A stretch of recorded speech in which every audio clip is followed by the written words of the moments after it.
자율주행차 사고 데이터가 미국 정부 기관을 통해 공식 공개됐어요. 그런데 그 안에 꽤 흥미로운 게 있어서 오늘 같이 뜯어보려고요. 먼저 구독 안 하신 분들은 지금 잠깐 눌러주시고 시작할게요. 미국의 NHTSA라는 기관이 있어요.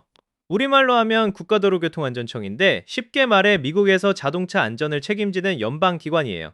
이 기관이 몇 년 전에 스탠딩 제너럴 오더라는 걸 만들었어요. 번역하면 상시 일반 명령 정도 되는데 내용은 간단해요. 공공도로에서 자율주행 시스템, 즉 ADS를 실험하거나 운영하는 기업은 사고가 나면 무조건 데이터를 제출해라 이거예요. 그러니까 테슬라든 웨이모든 누구든 간에 자율주행차가 도로 위에서 사고를 내면 NHTSA에 보고해야 하는 거죠. 그리고 그 보고서가 일반에 공개돼요. 누구나 볼 수 있게요. 최근 공개된 데이터를 기준으로 보면 전체 보고된 ADS 사고 건수가 총 825건이에요. 여기서 ADS가 뭔지 잠깐 짚고 가야 하는데 Automated Driving System의 약자로 말 그대로 자동화된 주행 시스템을 뜻해요. 테슬라의 FSD 같은 경우도 이름에 풀셀프 드라이빙이 들어가긴 하지만 이번 데이터셋에는 포함이 안 됩니다.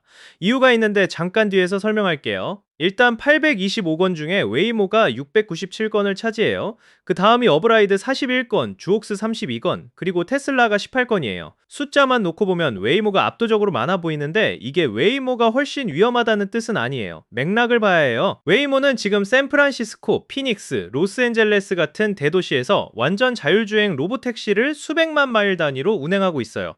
운전석에 아무도 없는 차가 신호등 가득한 도심 한복판을 매일 달리는 거예요. 이 규모가 어마어마하거든요. 그러니까 사고 건수가 많은 건 어떻게 보면 자연스러운 거예요. 많이 달리면 그만큼 사고 노출 가능성도 높아지니까요. 테슬라가 18건으로 낮은 건 또 다른 이유가 있어요.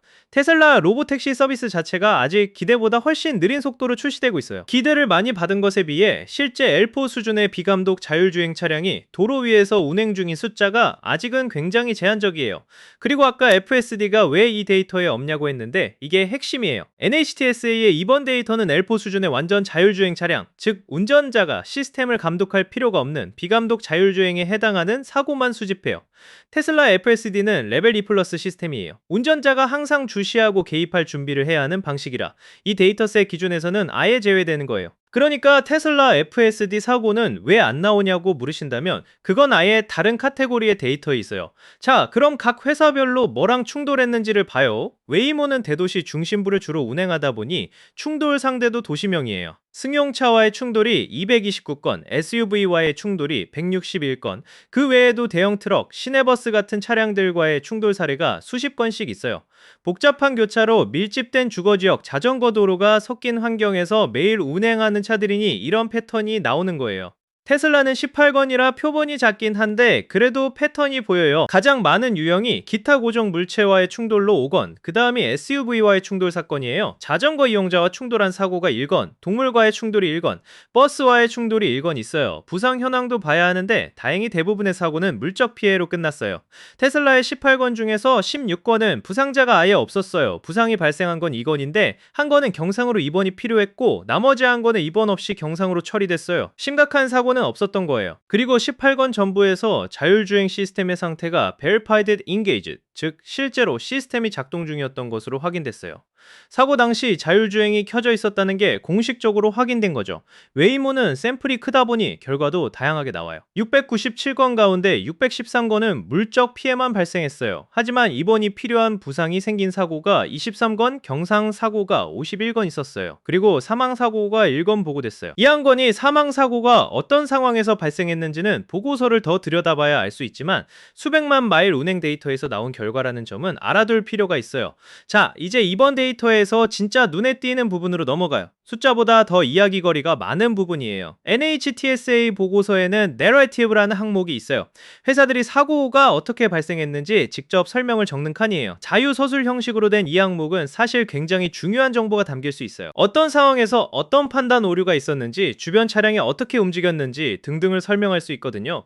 웨이모는 이 항목을 꽤 성실하게 채웠어요. 복잡한 차선 변경 상황, 교차로 통행 방식, 상대 차량 운전자의 행동, 탑승자 안전벨트 착용 여부까지 여러 단락에 걸쳐 서술해요. 주옥스도 마찬가지예요. 이런 서술이 있으면 규제 당국이나 연구자들이 자율주행 시스템이 어떤 상황에서 어떤 실수를 하는가를 분석할 수 있어요. 더 나은 기술을 만드는데 도움이 되는 거고 대중 입장에서도 투명성을 느낄 수 있죠. 그런데 테슬라는 달라요. 18권 전부, 예외 없이 전부 같은 문구로 채워져 있어요. 내용은 이래요. 1000셀 번역하면 기밀 사업 정보가 포함될 수 있어 삭제됨 정도 되는 거죠. 한 권도 아니고 두 권도 아니고 18권 전부요. 어떤 사고였는지, 시스템이 어떤 판단을 내렸는지, 주변 환경이 어땠는지 이 중 아무것도 알 수 없어요. 테슬라가 공개를 원하지 않는 거예요. 같은 보고서 안에서 웨이모나 주옥스는 자기 사고 상황을 상세히 서술하고 있는데 테슬라만 전부 가려놓은 거예요. 테슬라가 엔지니어링 측면에는 강하지만 대외 커뮤니케이션이나 고객 서비스 영역에서는 늘 아쉬운 모습을 보여온 게 사실이에요. 이번 보고서 처리 방식도 그 연장선에 있다고 볼 수 있어요. 기술적으로는 앞서가지만 그 과정을 외부에 설명하는 방식에서는 업계 다른 플레이어들과 온도차가 있는 거죠. 결국 이번 NHTSA 데이터가 보여주는 건 두 가지예요.